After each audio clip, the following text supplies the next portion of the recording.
Yo, halo para komiker sekalian. Kembali lagi bersama admin virtualmu di sini. Nah, di video kali ini, admin akan membahas mengenai komik Spider-Man Brand New Day bagian pertama karena ada 3 bagian. Di awal banget, kita disuguhkan dengan cover utama yang super colorful. Peter Parker alias Spider-Man lagi swinging di atas gedung-gedung New York dengan tulisan Brand New Day yang gede banget di belakangnya. Ini udah ngasih clue ke kita semua kalau ini bukan cuma sekedar cerita baru, tapi awal yang baru buat Peter yang akhirnya lepas dari bayang-bayang kegelapan Civil War dan One More Day. Cerita dimulai dengan Peter Parker yang lagi optimis banget.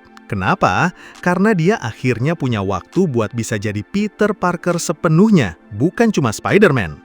Dia janji ke Bibi May kalau dia bakal datang ke ulang tahunnya, dan dia bahkan udah siap buat beliin kue lemon favorit bibinya dari toko roti langganan di Soho.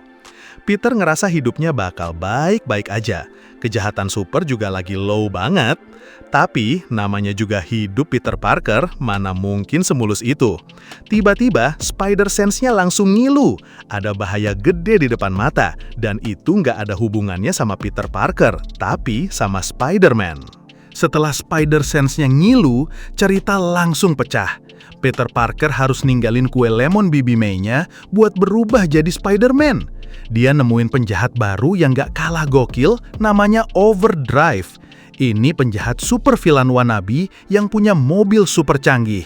Dia bisa ngubah mobilnya jadi kendaraan apa aja, dan itu bikin Peter frustrasi banget.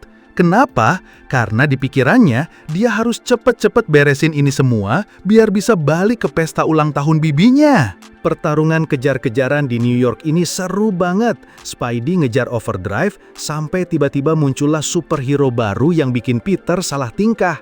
Jackpot! Cewek dengan kostum hijau putih ini langsung nongol dan ngajak Spidey team up. Tapi di tengah-tengah kekacauan itu, polisi yang lagi ngejar Overdrive malah curiga sama Spidey. Mereka anggap Spidey itu vigilante yang bikin masalah, bukannya pahlawan. Beda banget sama superhero resmi kayak Avengers atau Fantastic Four. Di tempat lain, kita lihat J. Jonah Jameson yang lagi ngamuk-ngamuk. Dia marah karena korannya, Daily Bugle, sepi berita superhero.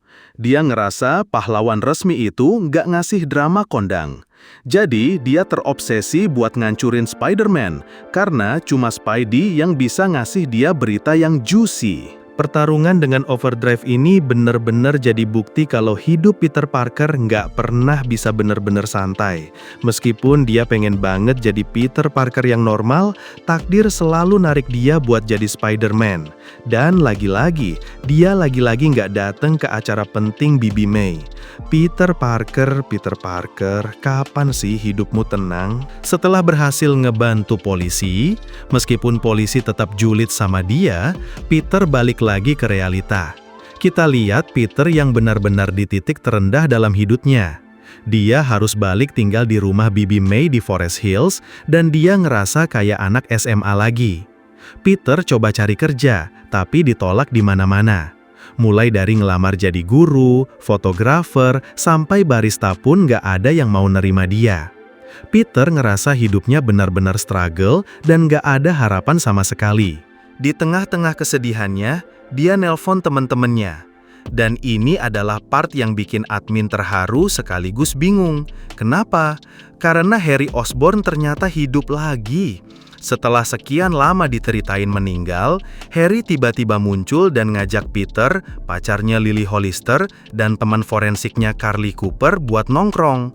Peter sebenarnya malu banget karena dia lagi bokeh abis dan gak punya duit buat hangout. Kemudian, Peter akhirnya berhasil datang ke klub bareng teman-temannya. Di sana, dia ketemu cewek cantik, tapi dia malah ditarik sama penjahat yang pakai topeng Spider-Man. Peter panik dan mikir, "What the?" Ternyata, penjahat ini cuma mau ngambil dompetnya dan minta Peter kasih fotonya. Dia nyebut dirinya Spider-Mager.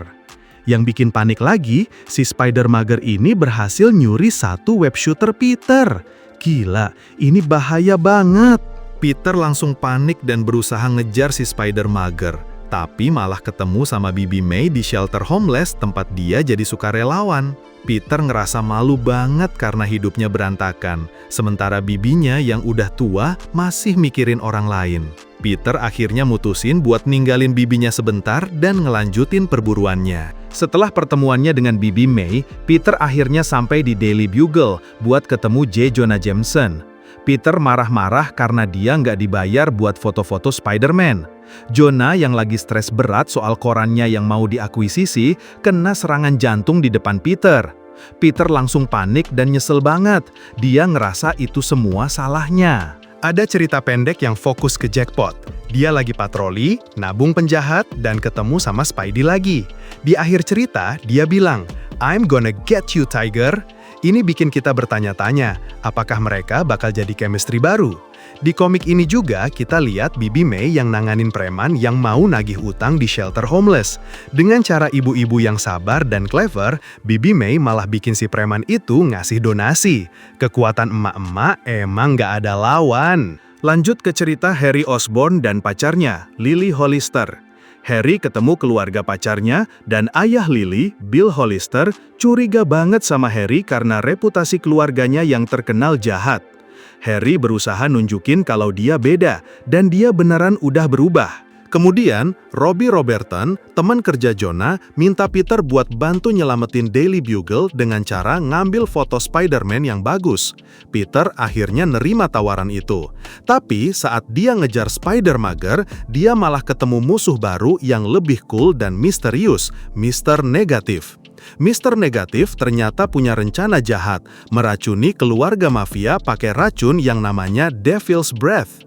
Peter harus berusaha nyelamatin anak-anak keluarga mafia yang lagi nonton sirkus.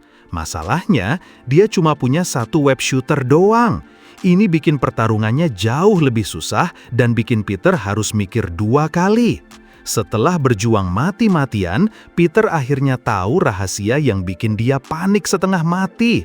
Si Spider-Mager ternyata nemuin dompetnya dan sekarang tahu identitas aslinya.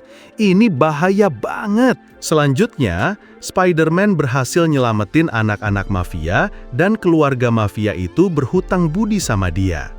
Tapi lagi-lagi, polisi salah paham dan nuduh Spidey sebagai sekutu mafia. Peter ngerasa nasibnya benar-benar sial.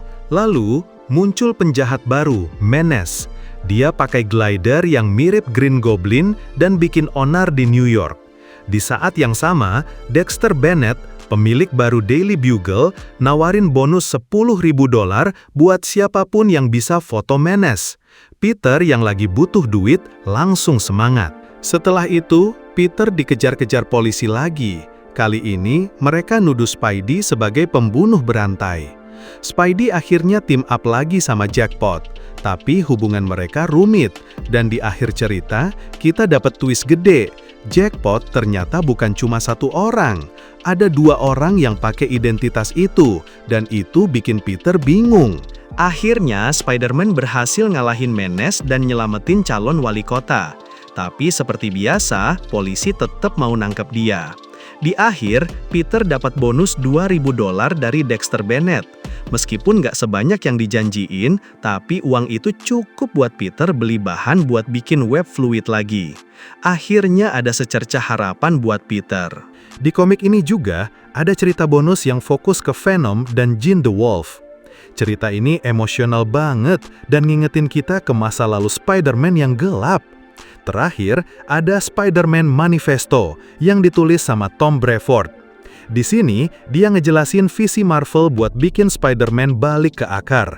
Jadi karakter yang lebih lucu, grounded, dan fokus ke kehidupan Peter Parker yang berantakan. Dan itulah dia Komikers, detail lengkap dari Amazing Spider-Man Brand New Day bagian pertama. Cerita ini benar-benar jadi bukti kalau meskipun hidup Peter Parker berantakan dan nggak pernah bisa santai, dia nggak pernah nyerah. Ada aja masalah yang datang, dari penjahat baru, polisi yang salah paham, sampai bos yang kena serangan jantung. Tapi di balik semua itu, dia tetap Peter Parker, tetap berusaha jadi pahlawan, dan tetap mikirin orang-orang yang dia sayangi. Gimana nih pendapat kalian? Mana part yang paling bikin kalian ngegas? Coba komen di bawah ya.